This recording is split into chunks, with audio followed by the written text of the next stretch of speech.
Gepleyer Azatlyk radiosu öňüňizde saglyk hormatly dinleýijiler, eferde habarlar günneligi bilen men Ýogşan Nurwan. Türkmenistanyň Ahal, Balkan, Lewap we Mary vilayatlaryny ýene-de toý dawara bilen güýzlük kuğdaýyň ekişine girişildi. Ýurdun Demirgazynyň Daşol vilayatyna bu işe 5-nji sentýabrda girişiler. Türkmen Döwlet Habarlar Gullugy bu ýylan tutuş ýurt boýunça 760 000 hektary ak buğdaýyň ekiljegini we garlaçy daýhanlaryň 2019-njy ýylda 1 milyon 600 000 tonna däne almaga borçlananyny habar berýär. Şeýle neşir öňkü ýyllarda bolşýaly daýhanlar üçin ähli şertiň döretlendigini, ekin meýdanlarynyň öz wagtyna sürlendigini, buğdaýyň ýokary hili we ýokary hasylly tohumlarynyň taýýarlandygyny, garlaçylaryň oğuzuluk tehnikalary bilen dol üpjün edilendigini ýytýar. Mundan başga vilayatlarda 100 000lerçe tonna däne saklamaga niýetlenen ambarlaryň we ýer degirmenleriň üstünlükli hereket edýänligi bellenilýär. TDH-nyň habarlaryndan tapawatlykda azatlygyň yerli çeşmeleri ýurdun oğuzulugynaky guramçylyk, dolandyryş problemalarynyň saklanyp galýanlygyny, daýhanlaryň ekrançylykdan gazanç etmek mümkinçilikleriniň ýoguz çäklendirilýänligini habar berýärler. Bunun esas sebäbi synçylaryň köpüsiniň pikirine görä, Türkmen hökümetiniň her ýylda gaýtalanýan kynçylyklardan, hasylyň ýylyň pes bolmagyndan, un hemde kepek nowatlaryny netije çykarman, uly toý dawaralary gurnamak daýhanlaryň iş we durmuş şertlerini gowlandyrmakdan ýokarda goýmak bilen bagly. Özüni Atymradaga diýip tanadan aharly daýhan Azatlyk radiosu bilen söhbetdeşlikde bu arada şeýle diýdi. Her ýyl awgust aýynyň aýagyny, sentýabryň başyny her vilayatda buğday ekişdip, ulydan uly toý dawara tutulýar. Ol toýlara çykarylýan çykdagylar daýhanlara oğuzulugyna gönükdirilse, azyjygam bolsa geljek ýylyň hasylyny nepi degjek. Şuň kunna daýhanada ýeriň özüne de kömek gerek. Ýaplar gömlüp ýatyr diýip aharly daýhan aýdýar. Atymrad aganyň tasdiklamagyna görä, göz üçin görkezilýän hakykatda bir gün işlese, 2 gün işlemeýän tehnikany bejermäge de kömek gerek. Türkmenistanyň oğuzulugynaky esas problemi Azatlyk radiosu bilen söhbetdeş bolýan kärendeçileriň köpüsiniň tasdiklamagyna görä, döwletiň oğuzuluk ekinlerinden alynan hasyly satyn alyş narhlary bilen bagly. Daýhanlary inni nice meýilbäri döwlet ambaryna tawsyran her tonna guşgursak buğday üçin 400 manat pul berýärler. Bu manadyň häzirki ýagdaýyna harytlaryň we hyzmatlaryň şuňky bahasyna hiç sadan bolanok diýip Atymradaga kärendeçileriň buğdaý mezur bolup ekkenliklerini sebäbi başga alaçlarynyň ýokdugyny görüň berdi. Ýöne bu alaçsızlyk buğday ekişdip tutulýan toý bilen gutarmaýar. 9 ay gowrak wagt geçen soň daýhanyň başyna bergi borç bolup gelýär. Sebäbi oňa boyun alan buğday hasylyny harmana tawsyryp bilmeýänligini, döwletden alan tohumynyň, dökünniň, tehnika, suw hyzmatlarynyň bahasyny tölemeligini aýdýarlar. Türkmenistanda ekrançylyk yerleri uzak 10 ýyllyklaryň dowamyny sorladylan we hasyllygyň derejesiniň pesdigi döwlet başlygynyň derejesinde hem ençemegedek boyun alındy. Emma ýyl gowy gelip daýhan boyun alan plan borçnamasyny ýerine ýetirende hem hakykatda onuň eline kän pul düşmeýär. Sebäbi bir tonna buğdaýa berilýän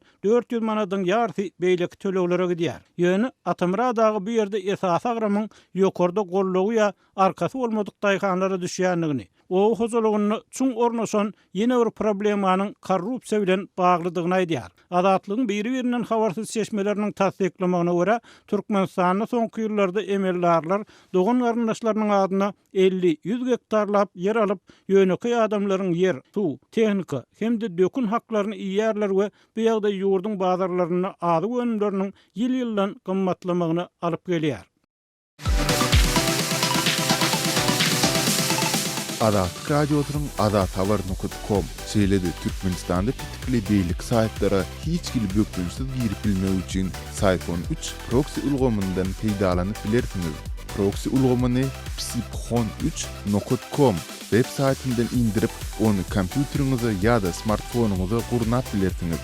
Sayfon 3 proxy ulgamy dowamly täzelenýär. Şol sebäpli onu psiphon3.com web saýtyndan täzelep durmagy unutma. Gepleyer Azatlyk radiosu. Eferde maksat Ataýew bilen habarlar gündeligi. Türkmenistanyň regionlaryna paýta ýygymyna girişildi. Ýygymy büdjet edaralarynyň işgärleri mejburi çekilýär. 15 awgustda Türkmenistanyň käbir regionlaryna paýta ýygymyna girişildi diýip Türkmenistanyň alternativ habarlary neşri maglumat berýär. Neşir ýurdun içindäki çeşmelerine salgylanyp ilkinjilik bilen döwlet edaralarynyň tehnik işgärleriniň, mekdepleriň, çağılar baglarynyň, saglyk öýleriniň, hastahanalaryň, egirme dokma fabriklarynyň, öý dolandyryş edaralarynyň, poşta urluklarynyň, bank işgärleriniň we beýlekleriň paýta meýdanlaryna çekilendigini habar berdi. Türkmenabadyň mektepleriniň tehnik işgärleriniň her gün Farap, Sayet we Halyj etraplaryna paýta meýdanlaryna awtobuslarda ekidilýändigini, olaryň agşam ara ýygyna şähere getirilýändigini taýyk habar berýär. Mysal üçin men şu gün tutuş günüň dowamyny 5 kilogram ýygdym diýip Neşir Lewap welaýatynyň Çeşmesiniň sözlerini getirýär. Maglumatda aýdylmagyna görä Mar welaýatynyň döwleti degişli 20 dokma fabriginiň işgärlerinden ýygymçylary paýta meýdanlaryna ekidip getirmek üçin zerur bolan awtobuslary adam başyna 25 manat möçberini pul toplamak tapşyrylypdyr. Bu ýygnalan pulun kömegi bilen degişli transport serişdesiniň 10 günlük kredit tölegi tölenýär. Indiki 10 günlükde başga büdjet edarasynyň işgärleri ýola tölep, ödegine fabrigiň işçileri paýta çykýar diýip taýyk ýazýar. Neşir öz çeşmelerine salgylanyp sentýabr aýynda muallimlaryň hem paýta ýygymyna çekilejekdigini habar berýär. May aýynda Amerikanyň Birleşen Ştatlarynyň gümrük gullugy Türkmenistanda öndürilen paýtanyň şeýle-de Türkmenistanyň paýtasyndan taýýarlanan istenlik ýurdun önümleriniň ähli görnüşiniň abaşa import edilmegine gadagynçylyk girdi. Finçiler esasan Türkiýede öndürilen egin eşikleriň türkmen paýtasyndan taýýarlanýanyny, abaşanyň gümrük departamentiniň may aýynda girden türkmen paýtasynyň gadagynçylygyndan türk egin eşik kompaniýalarynyň hem gyýtaklaryň täsirlenjekdigini aýdýarlar. Türkmenistanda esasy ekrançylyk önümleriniň biri bolan paýtanyň we gallanyň plan borçnamasy her ýyl döwlet başlygyny tarapyndan kesgitlenýär. Ozalky ýyllarda ýyllyk paýta plany üýtgüsiz 1 milyon 50 000 tonna möçberine kesgitlenipdi. Paýta Türkmenistanyň dokma senagatynyň esasy çiň maly bolup durýar. Ol orsiýetde Hytaýa, Günorta Koreýa, Türkiýe, Beýik Britaniýa we ýene bir näçe ýurda eksport edilýär. Halkara urumlar Türkmenistanyň öz paýta önümçiligine mejburi zähmet güýjüni ulanmagyny, şol sany büdjet işgärlerini çekmegini ýergiderli tanqid edýärler. Abaşanyň türkmen paýtasyna girden gadagynçylygy 2016-njy ýylda Türkmenistanyň paýta meýdanlaryna mejburi zähmetiň ulanylmagy boýunça kampaniýa alyp baran Cotton Campaign toporunyň ardasyna esaslanýar. Bu kampaniýa hususan Özbegistany we Türkmenistany paýta ýygymy möhümine mejburi zähmetiň ulanmagyna garşy iş alyp barýar. Cotton Campaign Türkmenistanyň gowuçy meýdanlaryna çağalaryň, muallimlaryň, saglyk işgärleriniň we beýlekleriň mejburi iş edilmegi ýaly faktlary uly alada bildirip gelýär. Türkmenistan daşary ýurtlara paýta eksport etmekde dünýäde 7-nji ýerde durýar. Sowet döwrüniň soňky maýlgynlyk ýyllaryndan başlap türkmen intelligensiýasynyň käbir wekilleri Türkmenistanyň paýta monopoliýasyna garşy çykyş etdi. Finçiler Özbegistan bilen Türkmenistanyň çakdan aşa mejburi paýta önümçiliginiň Aral deňiziniň gurulmagyna da täsir edenligini, ýönümiňe garamazdan onuň ozallar strategik ekin häsiýetlendirilendigini, Merkez Aziýanyň paýtasynyň Sowet goşunyny geýindirmekde uly rol oýnandygyny aýdýarlar. Türkmenistanyň resmi medeniýetini paýta ak altyn häsiýetlendirilýär. Ýön onuň önümçiligine ulanýan mejburi zähmet barada kelam agyz gurrun edilmeýär. Türkmen resmiýetleri paýta meýdanlaryna mejburi zähmetiň ulanýanyny ret edýärler.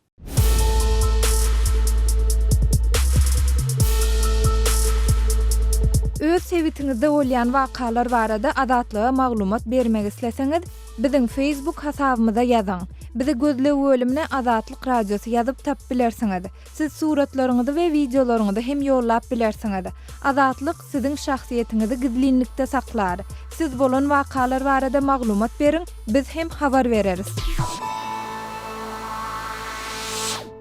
Gepleýär Azatlyk Radiosu. Siz habarlar gündeligimizi dinleýärsiňiz.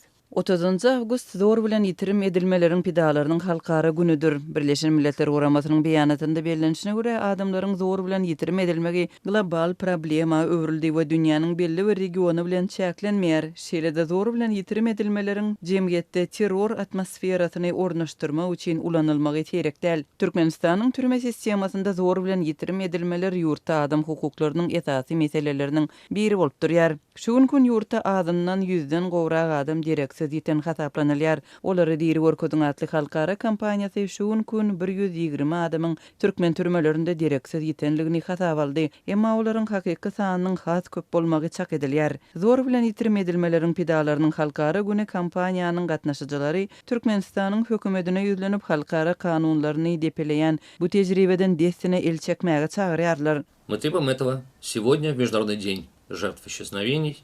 Мы будем требовать. Biz muny şu gün zor bilen ýitirim edilmeleriň pidalarynyň halkara güni talap edýäris. Biz muny her gün ýylyň 365 gününiň dowamında bu jinaýatyň soňuna çykylýança we adalet dawaralanýança talap ederiz diýip kampaniýanyň gatnaşyjysy Demokratiýa we Adam hukuklary boýunça merkeziň müdiri Yuriy Jibladze ýörite video ýüzlenmesinde aýtdy. Türkmenistanda zor bilen ýitirim edilmeleriň pidalary daşky dünýäden doly üzgünlükde garyndaşlary, aklawçylary we halkara guramalarynyň wekilleri bilen gatnaşyk haksız saklanýarlar. Dereksiz ýetenleriň tanywyna meşhur opozisiýa wekilleri we syýasy sebäplerden ýa-da korrupsiýa bilen baglanşykly tutsak edilen öňkü ýurt resmiýleri de girýärler. Soňky 2 ýylyň dowamynda uzak wagtlap dereksiz ýeten hasaplanan şol adamlaryň birnäçesiniň tutsaklykda ýok bolanlygy halkara jemgyýetçiligine ma'lum boldy. Bolaryň jesetleriniň jaýlamak üçin maşgalalaryna berilmeginden soň belli boldy. 2018-nji ýylda Türkmenistanyň öňkü Milli Howpsuzlyk Komitetiniň derňe bölüminiň başlygy Begmurat Otuzowyň we güýç edarasynyň öňkü resmisi Allamurat Allaguliýewiň ýok bolanlygy belli boldy.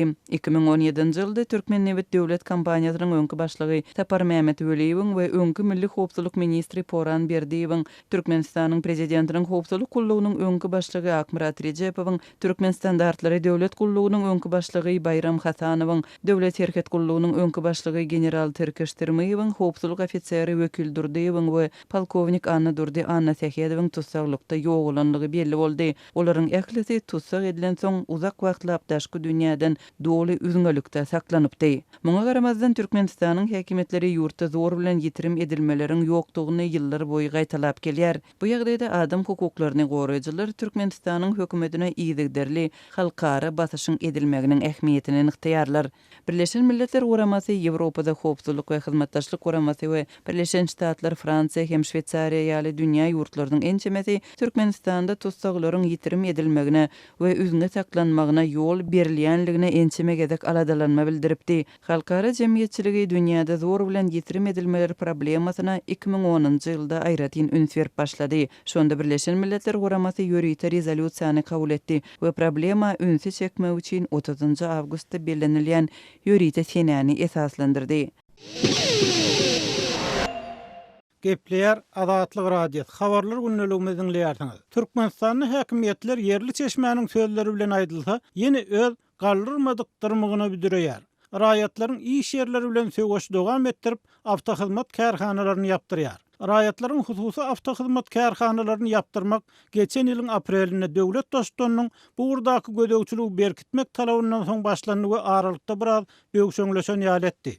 Emma bu çäre ýurtdaky manat mali meseleler bilen baglykda ýene de gün tertibine geldi. Daha soňky tehnik hyzmat ustahanalary, maşin ýuglayan ýerler, awtomobil şaýlaryny satýan dükanlar wagtlaýyn barlyk geçirmek üçin ýapdyrylýar diýip daha soňky çeşme habar berýär. Bu çäräniň salgyt tölegleriniň dol tölenmezligi ýa salgytdan gaçalak etmek bilen düşünülýänligi aýdylýar. Azatlyk radiosi bilen anonimlik şertinde gurulşan resminiň sözlerine görä, awtomobillere hyzmat edilýän pudokdan döwlete tölenmeli salgyt dol meçörüne tölenmändir. Şu sebäpden tutuş vilayetde uçdan tutma barlyk derňe işlerine başlamak barada ýokardan dillen görkezme berildi. Emma barlyklara diňe salgyt gullugynyň işgärleri däl, eýsem ýangyn howpsuzlygy işgärleri hem gatnaşýar. Olar awtomobil ustahanalarynda, awtoýolgalarda we dükanlarda howpsuzlyk çäreleriniň görülip görülmänligini barlaýarlar. Yangın söndürücüleriň sözlerine görä geçen aý Daşoğul şäherini awtohyzmat binalarynyň ona golaýyna yangyn öräpdir. Awtolog şaýlaryny satýan 2 dukan bolsa ýanypdyr. Häzir Daşoğul şäherine awtomobillere tehnik hyzmat edýän maşin ýuglayan ýa-da awtomobil şaýlaryny satýan dükanlaryň birini hem tapyp bolanok. Olaryň ählisi ýapyk işlemýär. Bu hem olaryň hyzmatyndan peýdalanýan adamlar hem bu ustahanalaryň arkasyndan maşgal ekleýän adamlar üçin kötençlik diýip Azatlygyň çeşmesi habar berdi. Barlyk geçirmek üçin ustahanalar, dükanlar hökman ýapmaly alahyrin. Bu iş adamlaryň zerurlyklaryna, iş aladasyna ziýan bermän hem edip bolardy diýip şu aralykda awtolog hem tapyp usta bollap ýören Daşoğully sürüjüleriň bir Azatlygyň çeşmesini aýtdy. Türkmenistanyň hususy awtohyzmatlar we awtoýolgalar geçen ýylyň apreline çenli görnüşinden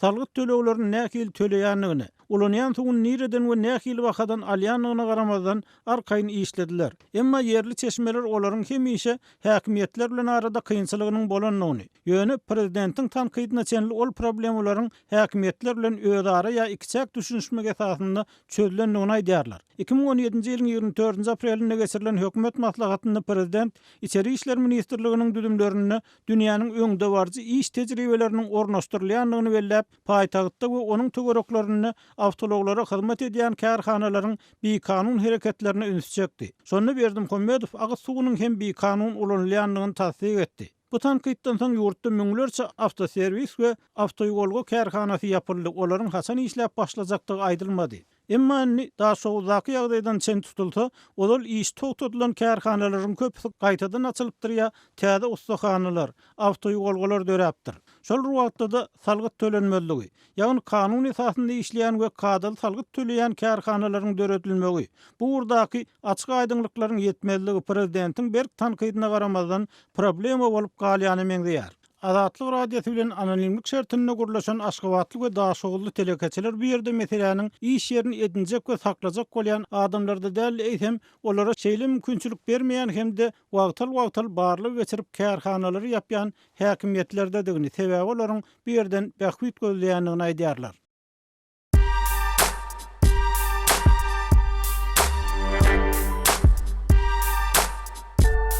Qaderli dinleyijiler, indi siz Türkmenistanda bolup geçýän soňky wakalary Azatlyk radiosynyň Adnaklasniki sahypasyndan hem izarlap bilersiňiz. Bu sosial ulgamda köp sany Türkmenistanlylaryň bardygyny nazarda tutup, Azatlyk radiosy bu ýerde hem öz sahypasyny açyp, maglumatlaryny ýerleşdirip başlady. Bize goşuluň.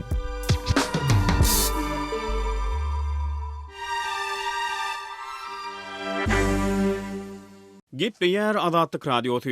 Eferde maksat Ataýew bilen habarlar gündeligi. Aşgabatdaky oýunlarda 245 medal berilen türkmen türgülleri Indoneziýada jemi 3 medal aldy. Şu ýyl Indoneziýada geçirilen 18-nji Aziýa oýunlaryny türkmen türgülleri şu wagta çenli jemi 3 medal gazandy. Geçen 2017-nji ýylyň sentýabr aýynda Aşgabatda geçirilen ýapyk binalarda we söwüş turnugy boýunça 5-nji Aziýa oýunlaryny türkmen sportsmenleri jemi 245 medal gazanypdy. Agyr atletika boýunça 53 kilogram agrymly çykyş edýän Türkmenistanly türgün Kristina Şermetowa kümüş medaly, sportyň jiu-jitsu görnüşi boýunça Kemal Meredev bronz medaly, şeýle-de göreşçi Oleg Şihazverdi bronz medaly munasip boldy. Türkmenistanly bir türgün doping bilen bağlylykda oýunlardan çetleşdirildi. Indoneziýada 18-nji Aziýa oýunlary şu ýylyň 18-nji awgusty bilen 2-nji sentýabr aralygyny ýurdun paýtagty Jakarta bilen Palembang şäherlerine geçirilýär. Oňa 45 ýurtdan jemi 15.000 sportsmen gatnaşýar. 2018-nji ýylyň iýul aýynda Indoneziýanyň online metbuatyna çykan habarlarda bu halkara sport çäretini geçirmek üçin Indoneziýanyň merkezi hökümetiniň 450 million dollar möçberini himayetçilerden bolsa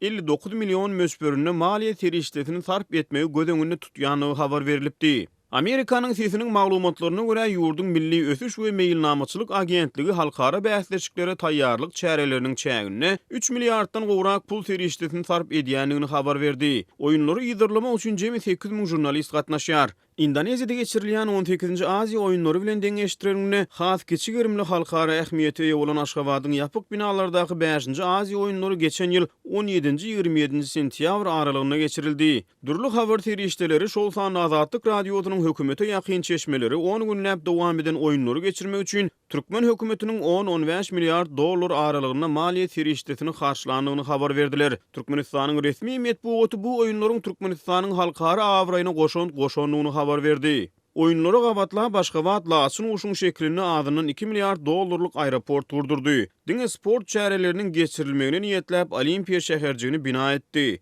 Onu her hili sport deskalaryny, ýaşaýyş jaýlaryny we mehmanhanalary gurdurdy. Häzirki wagtda boş duranlyk aýdylýan bu binalar toplumynyň düzümindäki köp gatly ýaşaýyş jaýlaryny golaýdy. Prezident ýörüýte karar çykaryp ministrlikleri we pudokloýun edaralaryň hasabyna geçirdi. Bellemeli ýer Aşgabatda geçen oýunlarda jemi 245 medal gazanan Türkmenistanly türgünler Indoneziýada geçirilýän halkara ähmiýeti has derwayis Aziýa oýunlaryna bary 3 medal gazandy. Üstesine bu ýylky oýunlarda Türkmenistanly bir pelwan 24 ýaşly Nazarov Rüstem doping testini geçip bilmeýän oýunlaryň çärik finalyndan çetleşdirildi. Bu arada halkara habar serişdeleri şol sany Reuters habar berdi. Galy berdi şu ýylyň maý aýynda Azatlygyň Türkmenistandaky ýagdaýlardan habarly çeşmesi ýapyk binalarda we söwüş turnugy boýunça 5-nji Aziýa oýunlaryna ýeňiji bolan 3 Türkmenistanly türgüniň bayraklarynyň ýagny olara gowşurylan ýeňil awtowolaryň häkimiýetler tarapyndan ýygyny alanlygyny habar berdi. Indi Türkmenistan ýene-de bir halkara sport ýarışyny Amul Hazar 2018 adlandyrylýan Awstraliýa döwlet derejesine taýýarlyk görýär.